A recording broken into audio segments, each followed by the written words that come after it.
Welcome back to Terrible at Fishing, your local Klamath Falls fishing show. Welcome back to Terrible at Fishing, everybody. Well, I hope you've had a great week. I know we had the holiday and things are changing. We're starting to see some snow flurries up in the mountain lakes and stuff, so fishing. This really is the toughest time of year to go fishing. I think I've told you that before. But it's not hopeless for any of us. So in today's episode, we're going to talk about lakes and rivers that you probably have never fished before and are pretty good spots even this time of year. But first, if you ever bought my book or ever read my book, Terrible at Fishing, I will tell you, I open it with a childhood story. And I talk about my very first fishing rod. Well, I was online at an auction site, High Bid. I know. I think I've told you High Bid before. In fact, even a local thrift tank, actually, that thrift store, has started selling on High Bid. So here locally. So I found this. It was my very first fishing rod. Not the one. But if you remember, as seen on TV, if you're older, Ronco. Okay? The Ronco man, he would pitch everything. From dicers and choppers to this and thatsers. Back in the 70s, he pitched the Pocket Fisherman. So I found a brand new in the box Pocket Fisherman. The Pocket Fisherman is a plastic spin casting foldable rod. It really is only about 24 inches. In fact, it'd be a really nice ice fishing setup, if you ask me. It'd be a really good ice fishing setup, but I'm never going to use this because it's brand new in the box. And it even has a registration form in it. It even has the bonus lures in it. And it's this particular fishing rod has a little hideaway tackle box in the handle. This is such a cool thing. I know. I have custom-made rods nowadays and really nice reels. But now, probably the pride of my collection is the Ronco, as seen on TV, Pocket Fisherman. I know. If that doesn't give you a giggle or a smile, I don't know. But you have to understand, this is a memory. A lot of people wonder, everybody likes things that take them back, time machines. Well, this is my time machine in fishing, is the Ronco Pocket Fisherman. I've owned two 69 Dodge Chargers. And the Charger, my last one, I sold in 2008 after restoration. That Charger, 69 Dodge Chargers are my time machine, literally. I get inside and I'm a teenager again because it was my very first car. It was a lot of fun.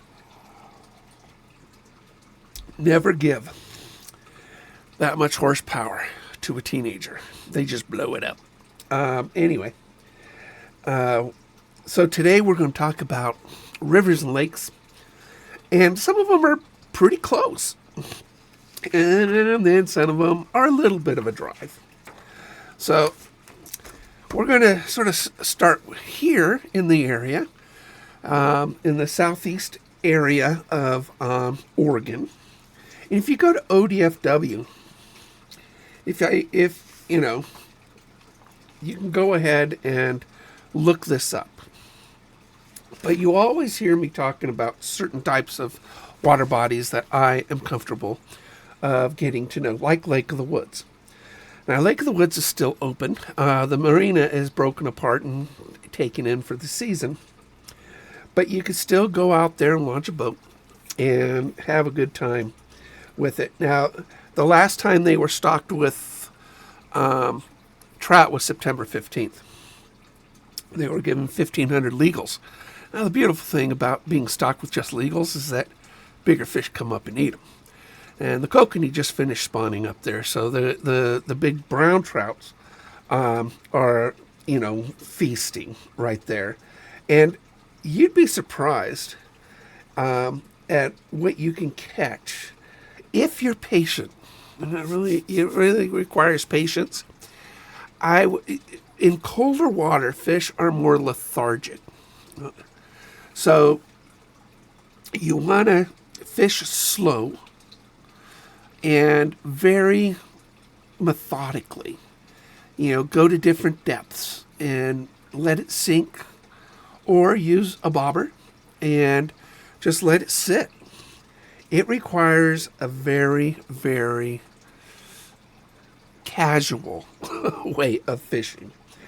And Lake of the Woods is still a easy lake for you to enjoy this time of year. So I would, give that, if you want to go out fishing and just have a lazy day on the bank or on a boat. They have no rentals right now, so you have to bring your own boat. And please, the water's cold. One thing about cold water fishing, and I learned the hard way, is if you fall into the water. I have really bad lungs. Not because I smoke, it's because I have, a health issue that has destroyed my lungs. And because I've never smoked.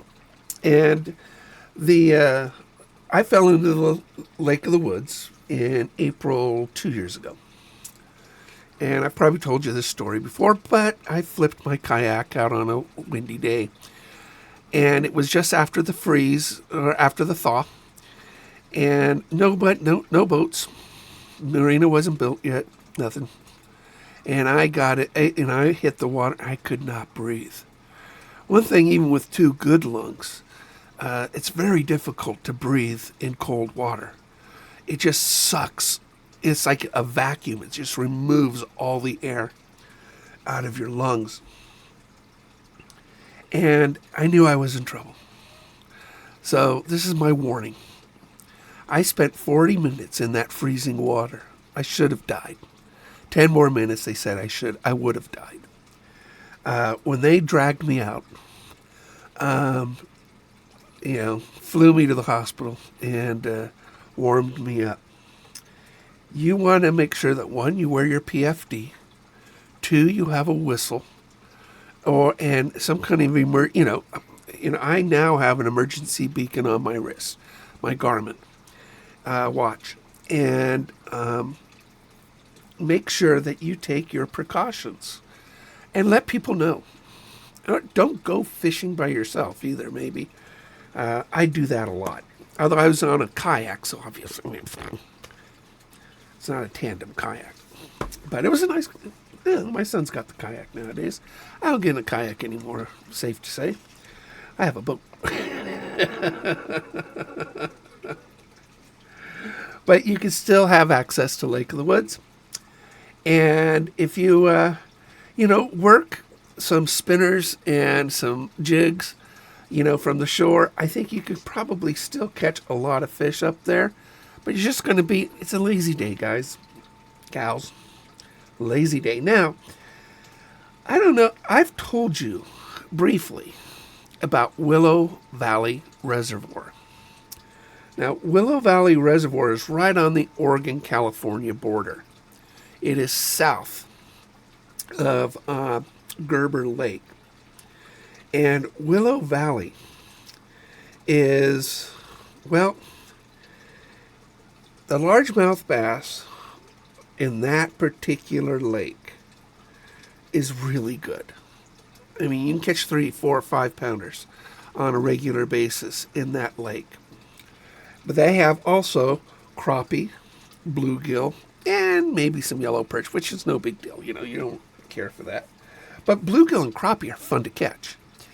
And even though the water's getting colder, it's still not a bad place to visit, is the Willow Valley Reservoir. You got to go on a dirt road, on a forest access dirt road to get to it. But I will tell you that it's worth it. And, you know, it is probably about an hour and a half from here, from Klamath, hour and a half. It really is a really cool place. They do have one bathroom right there, so it's not completely, you know, primitive. But it is it's a good one. And I will tell you, you know, in the summer, if you've never fished Willow Valley for bass, fish it. Just fish it. It's not that hard. You know, take 140 to Derry, then turn right on Country Road 70. Continue south on Langle Valley Road through Lorella. And as you near the California border, watch for a sign to the reservoir and turn left on the Willow Valley Road. Very, very simple. Let's speak about Gerber. Gerber Reservoir. Now, Gerber's suffered a lot through the drought, but it came back. It's come back. And this is the reservoir that's just past Bonanza from here. And it's not that, you know, it's a nice little reservoir. It kind of has two boat ramps and sort of a north and a south area. I usually go to the south one because that's the one near the dam. And usually near the dam, that's the one that you want to do. You want to actually go to and fish around the dam. So my favorite fishing spot over in Gerber Reservoir is if you go down that one ramp by the dam, go to the right. There's a dog leg left that actually is there. That's a great spot right on the dog leg, right at the bend. And I'll tell you, that is a great spot for ice fishing too. Really good. Looks good this year for all of us to have a good ice fishing year. And Gerber Lake is one of my favorite spots. Big perch and pumpkin seed sunfish, relatively speaking. They don't grow real big, but they're beautiful, beautiful fish. I mean, go to Gerber Lake. You will catch, if you've never caught a pumpkin seed sunfish, you will catch one. They're a panfish like crappie and bluegill. But and last week's show, I talked about sunfish a lot. So I would definitely tell you to check out Gerber Lake. It's in really good shape right now. Not the best shape, but in good shape. Much better than it was 2 years ago. But give it a shot. It's only an hour away, not even that. And I think you'll have a good time if you go to Gerber Reservoir. I could say lake, but you know, Gerber Reservoir. You know, you know what I'm talking about. You know, now there's another lake I've never fished, and I got to get up there. This is a lake called Miller Lake. Now, I've heard good things about Miller Lake. Basically, you go to Chemult and you turn left. So, Chemult and turn left. And you'll take that road and until you find Miller Lake. It is, I mean, it's got big brown trout. And it does have hatchery, rainbow, and kokanee. You know, remove the bass from Lake of the Woods. It's kind of what that lake is. But the brown trout there are really good. The brown trout can, many of them, you will catch at 26 inches long. So that's my biggest fish I ever caught, was a 27-inch brown in fresh water. So it also is similar to Lake of the Woods, that it's a 24-hour lake. Now, that's very important when it comes to brown trout. Take a drink. I know you guys can't see that. Little bit of coffee. I love my brown, my what do you call that? I'll remember it. DRCC, Black Rifle Coffee Company. That's it. That's what I like. And their vanilla and their 5-alarm, to die for. So the best time to go brown trout fishing, whether it be Lake of the Woods or anywhere, or here at Miller Lake, it's going to be in the evening and nighttime. So this is real important too. So to have a lake that's open 24 hours if you want to catch brown trout. And this particular lake is one of the few, like Lake of the Woods, that is open 24 hours. Most lakes do not allow fishing after dark or before sunup. But if you go ahead and fish this, use flies, big streamers, rapalas, crayfish imitations. Now, I like big swim baits, so I make a 6-inch soft plastic paddle tail that I can paint and create any way I want. It's one of my favorite blanks or molds that I use, and this would be a really good lake to catch some big ones on it.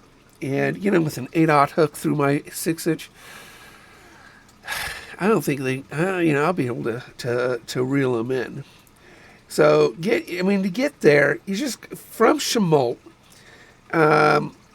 it's a half a mile north on 97, then 12 miles west on Miller Lake Road. So pretty simple. So 12 and a half miles off of the main highway there, and you're good to go. So I'm not sure, I don't know if 4 Mile Lake is still open or not. We'll talk about it. And don't go there. Call Lake of the Woods to see if they're open or not, because I couldn't find it online if they were open or not. And Lake of the Woods manages 4 Mile Lake, just FYI. But 4 Mile Lake this time of year is pretty good. And to be honest, the brook trout and lake trout are really good in that lake.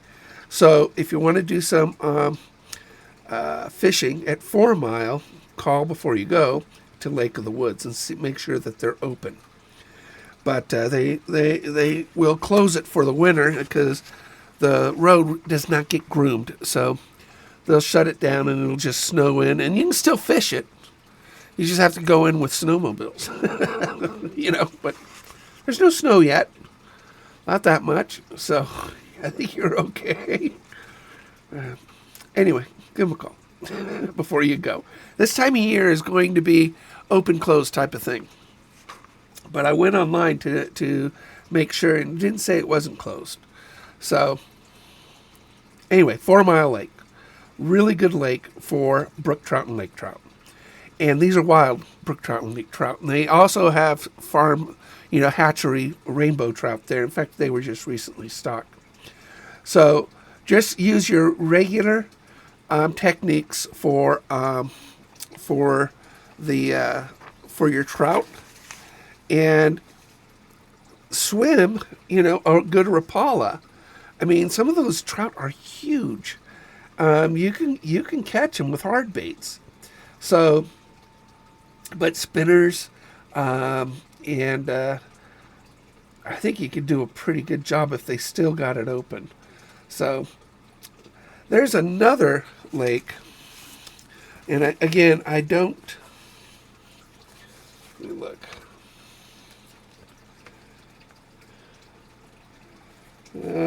Duncan Reservoir. That's it. It's not a lake. But I call it, if it's big body water, I call it a lake. Duncan Reservoir is a little bit of a drive. From Silver Lake, travels 5 miles east on State Route 31, then Country Road 414, which is gravel, sometimes washboard, so, you know, good for a truck. But Duncan Reservoir is just 5 miles east of Silver Lake.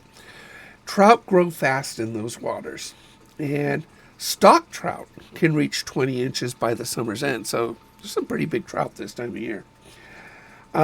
It's usually stocked with hatchery rainbow, and the brown bullhead, yeah, you can get bullhead there, are also there. So again, just standard lake fishing techniques, which you have learned on my channel about trout. Very, very simple to catch these particular fish. Now, if you go out there, a small, inflatable boats, pontoon boats, a small boat, even a float tube, although it'd be pretty cold. So hopefully you're wearing some pretty good wetsuit, and or canoe. Get out on the water would be a really good way to catch those fish at Duncan Reservoir. So, and then there's river fishing. Now, the Williamsons is closed now for non-indigenous people. Although if you're indigenous, keep going. It's less crowded. The Williamsons River is a fantastic river to fish, as I've always told you. But it is closed to non-indigenous fishing right now. So if you're, just a non-native, don't go. But there's another river called the Chewakin River. It offers wild trout fishing. And wild trout, if you've never, that's why I like the Williamsons. It's wild trout. It's just a lot of fun. Oh, they fight. They fight. They run. They fight. They run. They fight. You literally have to, you're using really light line. That's the beauty of it. And you're using tactics against a monster. And I love that about wild fish. The wild red band trout can reach 6 pounds. Can you imagine a wild red band trout in that river? 6 pounds. And you're fighting them with 4 pounds test. You're letting them run. You're steering him. You're turning him. You're manipulating him while you're trying to tire him out. I know.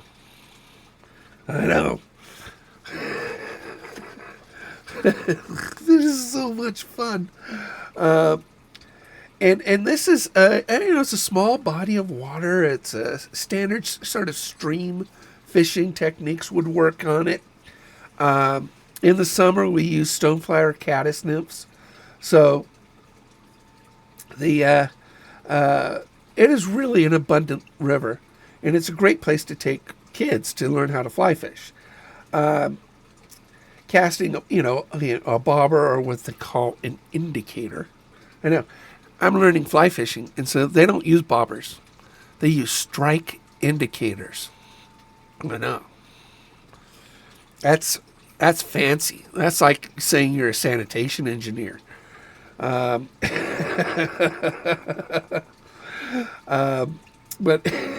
give it a shot. The Chewakin Crossing, you can find some primitive campgrounds during the summer, but restrooms and toilets are also accessible in some of their areas. Now, getting there from Lakeview, okay, you got to go to Lakeview. Follow Highway 395 north to Valley Falls. Then State Route 31 to Paisley. I know, it's a little bit of a drive. A paved road west out of Paisley follows the Chewakin through BLM land.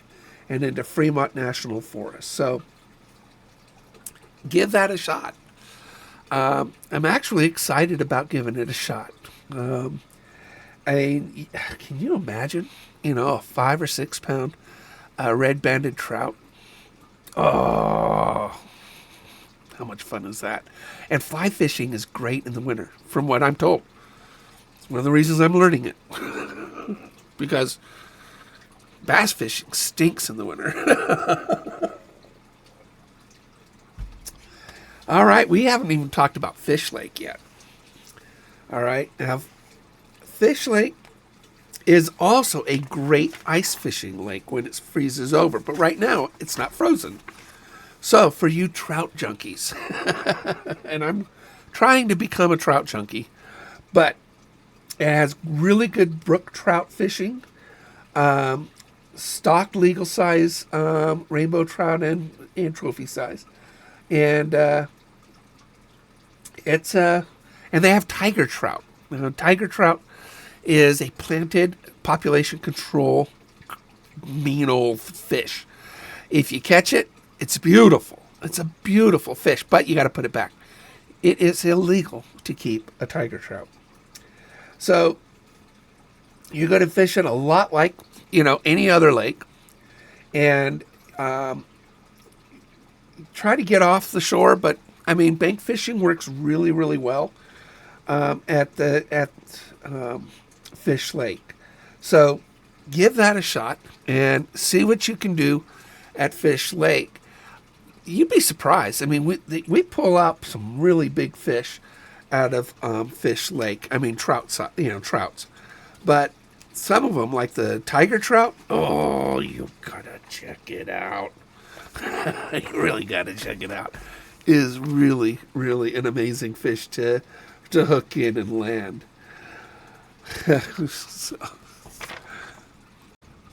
Another lake that I enjoy talking about is Diamond Lake.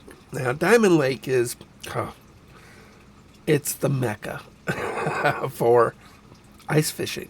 It really is an extremely good lake for ice fishing because you pull out some monsters out of your hole that you drilled through, and they have really good fish in there. Now, you're not allowed to keep the brown trout, so if you catch a brown there, put it back. Although I kind of tell you to do that all the time with browns. Browns grow really, really big, but take your pictures, weigh them, measure them, and put them back. But what they are known for is the rainbow trout at Diamond Lake. They grow big and they grow fat. So it's still, it's a great place to go. Excuse me. Use rooster tails, crocodile super dupers, spinners, anything that you think is going to work really well. If you're a fly fisherman, woolly buggers work really, really, really good. Black ants, or the old stay of power bait. Best boat fishing is on the south end of the lake near Silent Creek, and on the north end in deep water areas. There's a good bank fishing area near the resort, near Lake Creek, and throughout the U.S. Forest Service campgrounds. This is a very, it's a little bit of a drive. Diamond Lake, it's a little bit of a drive. It's about, hour and a half, give or take. It's north of us, okay. You're going to take 138 east from Roseburg, or west from 97. Turnoffs to the lake are pretty well designed, signed, and it's really not too bad of a drive. I think you'll find Diamond Lake is got a great resort, good amenities to it. It's a nice place. I think you'll really enjoy it. Most of you have probably already been to Diamond Lake. So this time of year too, river fishing is really, really good. The Umpqua River. Oh my goodness. River Forks Park. And this is at the confluence of the North and South Umpqua rivers. This county park is on the outskirts of Roseburg. It offers bank access to a half mile of excellent water for year-round fishing. What to fish for there? Oh, it's good stuff, good stuff. Chinook salmon and winter steelhead, and my favorite, smallmouth bass. Umpqua's known for their smallmouth bass. I mean, I need to float it, to be honest. I just need to float that. People talk about 50 smallies, being caught. I mean, gosh. I'll tell you, for the size, there is no fish a better fighter than a smallmouth bass. I mean, it's just the best fighting fish per pound there is. And, I'm making flies now and learning how to fly fish. This is a really nice spot for me to go and give it a shot. Really good spot. I'm thinking now. You might want to try casting larger spinners for the steelhead and salmon. Small spinners or rubber worms off the bottom can work for smallmouths. Now, also a craw imitation for smallies. Smallies love crawfish. So, now to get there from Roseburg, it's not that far away. Travel 3 miles west on Garden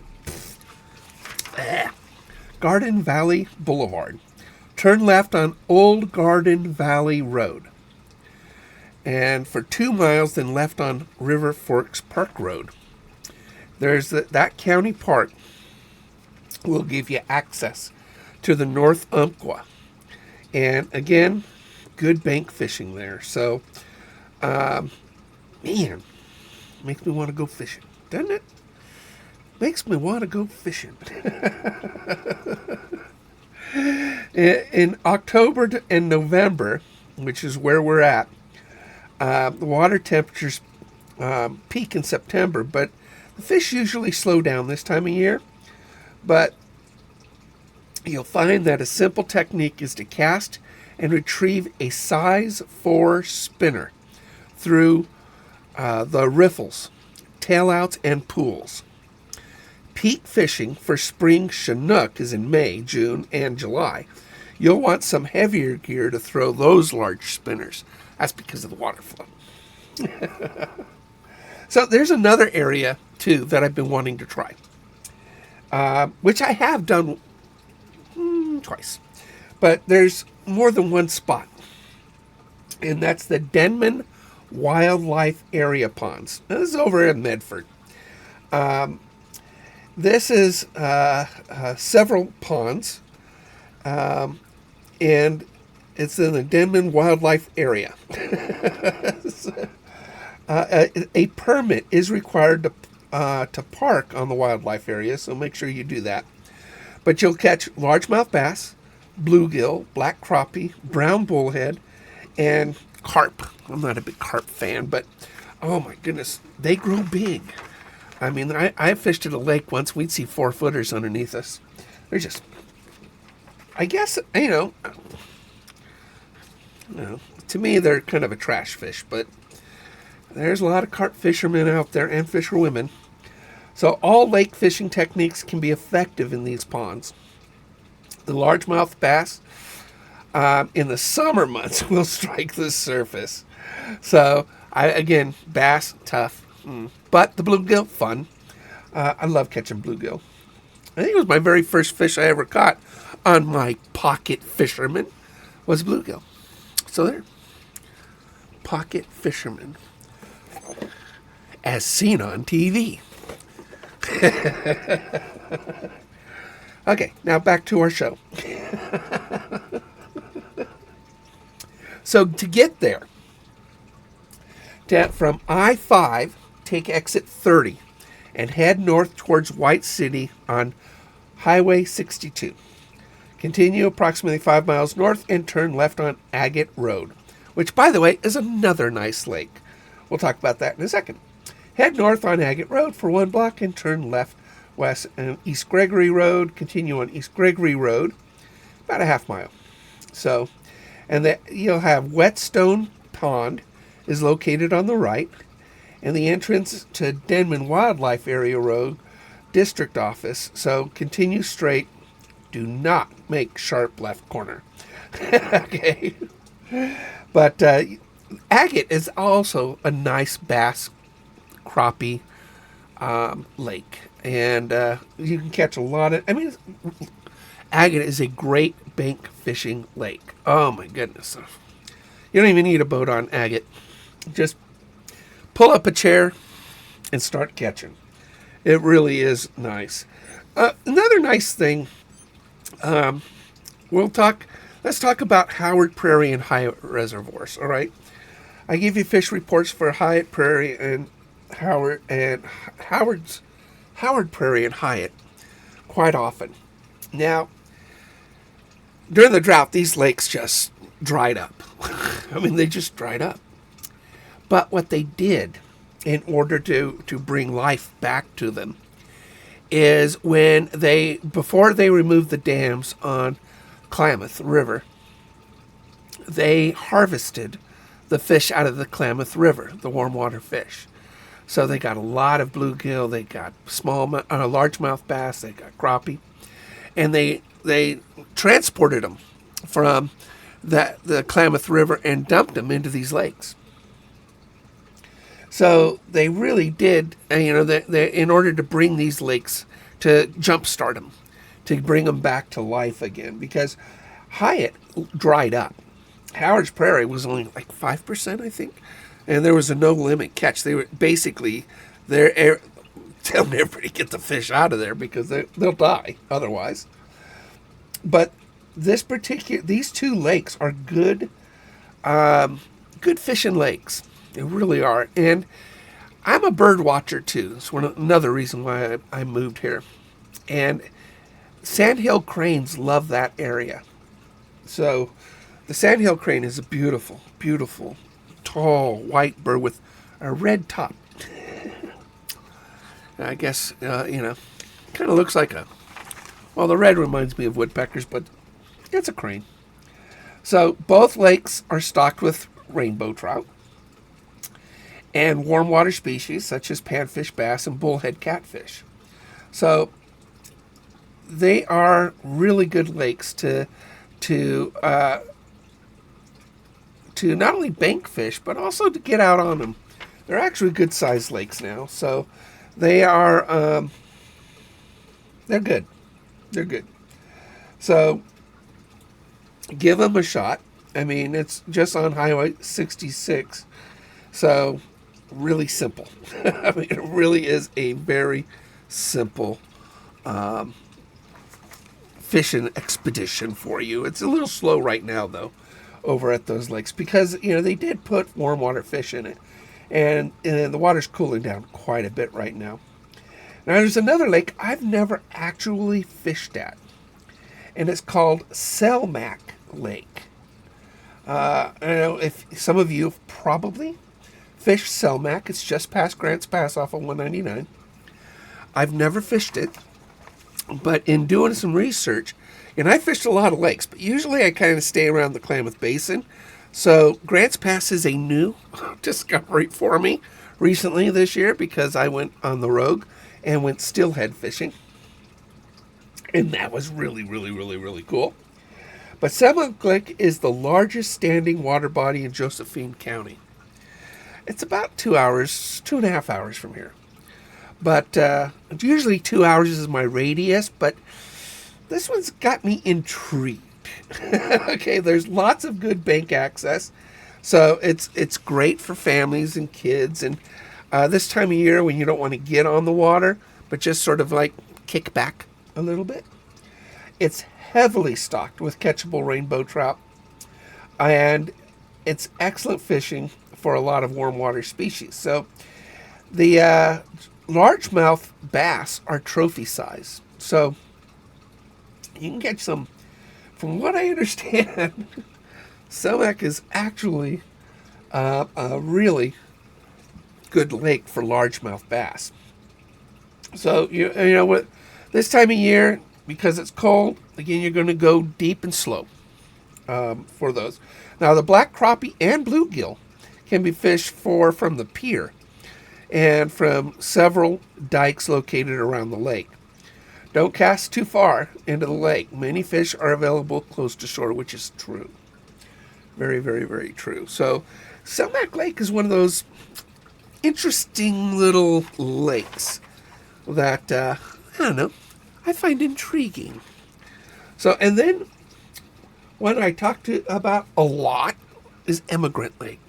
I know I like Emigrant Lake. It's over in Ashland. Yeah, it's an hour and a half away. I like Emigrant. Emigrant is a great crappie lake, but they do have bass, lots of yellow perch. Who doesn't? But the crappie are big and they are abundant there. You will catch them like crazy. I mean, it's just, I love it. Now, crappie like to hit late in the afternoon this time of year when the water gets a little warmer than the morning, because they are a warm water hitting fish, but you could still catch it. So catch them. They do have trout there, so you will catch trout, but I go a very small jig and just work it. It is a fantastic, fun place. The dam face and dike structures can also are productive. Rocky shorelines, the one over by the one ramp where the scullers head into the water, is one of my favorite places. So give Emigrant a try. All right, there's one more area that I would love to cover with you, and that's the Rogue River, just above Lost Creek Reservoir, and of course Lost Creek Reservoir. Lost Creek Reservoir is actually pretty big. But first let's talk about the Rogue River, just above it. Now, that area right there is just heavily stocked with rainbow trout every week, actually, during the spring and summer. And it's got a ton of fish, naturally reproducing brook trout and rainbow trout and brown trout, and some cutthroat trout in the tributaries. But focus on the camping ground area, in that upper rogue there, right there, just above Lost Creek. And use night crawlers, use salmon eggs, some spinners, or even flies, of course. It is really a very productive area, but the Natural Bridge, Union Creek, Farewell Bend, and the River Bridge are great areas to fish.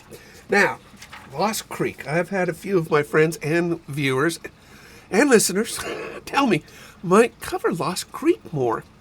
Well, I've fished Lost Creek a couple times, and it's big, but I like the fact that it's got fingers, little peninsulas. And let me tell you, that is a really, really good thing to have. It's about, how far do you think you guys it is? About 2 hours from us, so it's within my radius. But you're going to find rainbow trout, smallmouth bass, largemouth bass, brown bullhead, bluegill, black crappie, some brown trout, and some cutthroat trout in Lost Creek. So your methods can be, wide and varied. You might even find some Chinook salmon. Now, they're stocked there. And so that could be a good, a surprise fish to pull up out of that lake. So, but if you do catch it, count it as part of your trout bag limit. So that's 5. Trout anglers fishing from the bank use either floating bait, like power bait, or worms. Boat anglers use a wide variety of techniques, often trolling wedding rings and night crawler combinations behind a weight in order to get it down. Of course, fly anglers can catch both trolling and casting. So some of the areas around there's the boat launches, the Joseph H. Stewart State Rec area, that campground, boat launch, or the ramp picnic areas are there and restrooms. So it's a very well-suited area. So you can take the whole family there if you want and just have a good old time. So I wish I need to fish it more to really give you a really good sense of, give you more tips about it. But it's a good lake. It really is a good lake. It's just right at the perimeter of my fishing area, which is 2 hours. But that Rogue River above it, I'm really curious about for fly fishing, because I'm learning fly fishing. And Lost Creek Reservoir is a very good reservoir for catching fish. And boy, when they put fish in it, they don't mess around. I mean, they put like 15,000 of them in there. It's crazy. Now, there's some fun things that I'm going to start doing. I talk about, auctions that I look at all the time. And I recently won an auction lot that had a Renzetti Masters fly tying vise. I know. Wow. That's pretty big. And it was an $800 vise, let alone all the accessories. It was about $1,700 value for everything that was in that lot. Anyway, I sold it, and so now I'm going to invest that money into a laser engraver in order to enhance the baits that I already do. I do. I said do. All right, get back to seriousness now. I will be using this device in order to etch my spoons and my blades. Now, this is really exciting for me. And so as I continue to make more baits for the area, you're going to see some very unique and very reflective patterns upon them in order to attract more fish. And that's exciting to me. It really is very exciting to me. I love creating. And if you guys have ever seen my baits over at Lake of the Woods, you will see that, hand painted, hand turned, hand poured. I use only the best hooks. But what this laser engraver allows me to do now is to take some baits that are powder coated, or I can powder coat them, and then etch through them in order to create different patterns. And I think about that. It's pretty cool. It's really cool. I'm going to have fun with other stuff with it, of course. One of the standing jokes that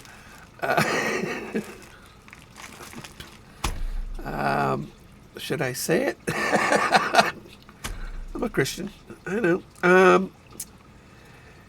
Whenever we measure ice at Lake of the Woods, the girls laugh when the guys come off the ice. They go, how thick is it? We always hold up our hand and we go, oh, it's like 10 inches. They look at us like, no, in reality, not man measurements. So we got some fun stuff coming up, that I can do with this. We know what we mean. Girls just make fun of us. Girls make fun of us. And, yes, men may be a little off on measurements. Our fish was 12 inches, or 16 inches. We know it. It's funny. The more I ask somebody how big a fish that they caught, I can ask them like at 1 o'clock in the afternoon, and they'll tell me, oh, it was about this big. And then, they hold their fingers up. And then I'll ask them again at 2:30, an hour and a half later, and their fingers are wider. Okay. And then about, 5 o'clock, the same fish they caught at 10 a.m. their fish has now grown. Their fingers just keep getting wider and wider. It's the same fish we're talking about. You know, as fishermen, we're allowed exaggeration. We are. Excuse me. Have something to drink. We're allowed exaggeration. It's just you know, girls get to change their minds. Guys get to exaggerate. You have that prerogative. We have our prerogative. It's just the way it is.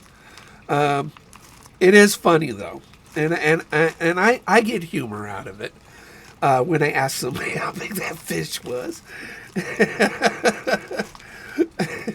And then you always ask them, how big was the one that got away? And then they go, oh man, you should have seen it. Yeah, I know. You know, that's the beauty of fishing. It's the stories. You know, at Lake of the Woods, I did write a book on Lake of the Woods. Let me see if I got it up here. Yeah, here it is. I got it.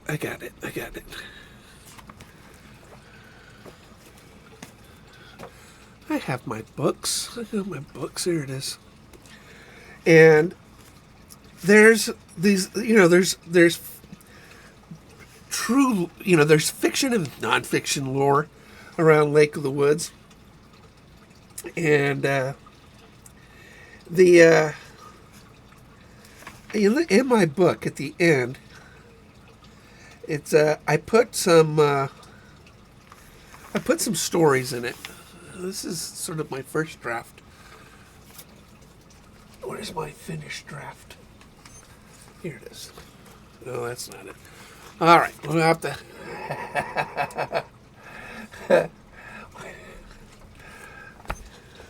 Yep. All right, we'll have to go with my first draft. I actually wrote better than this, but there's a story, and it's a true story.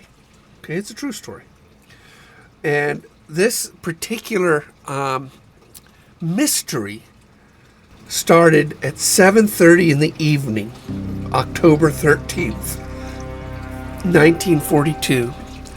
So think about that. This is 82 years ago this month. Two brothers, Roy and Roland Taylor, they actually worked at Lake of the Woods, and they were caretakers of the resort.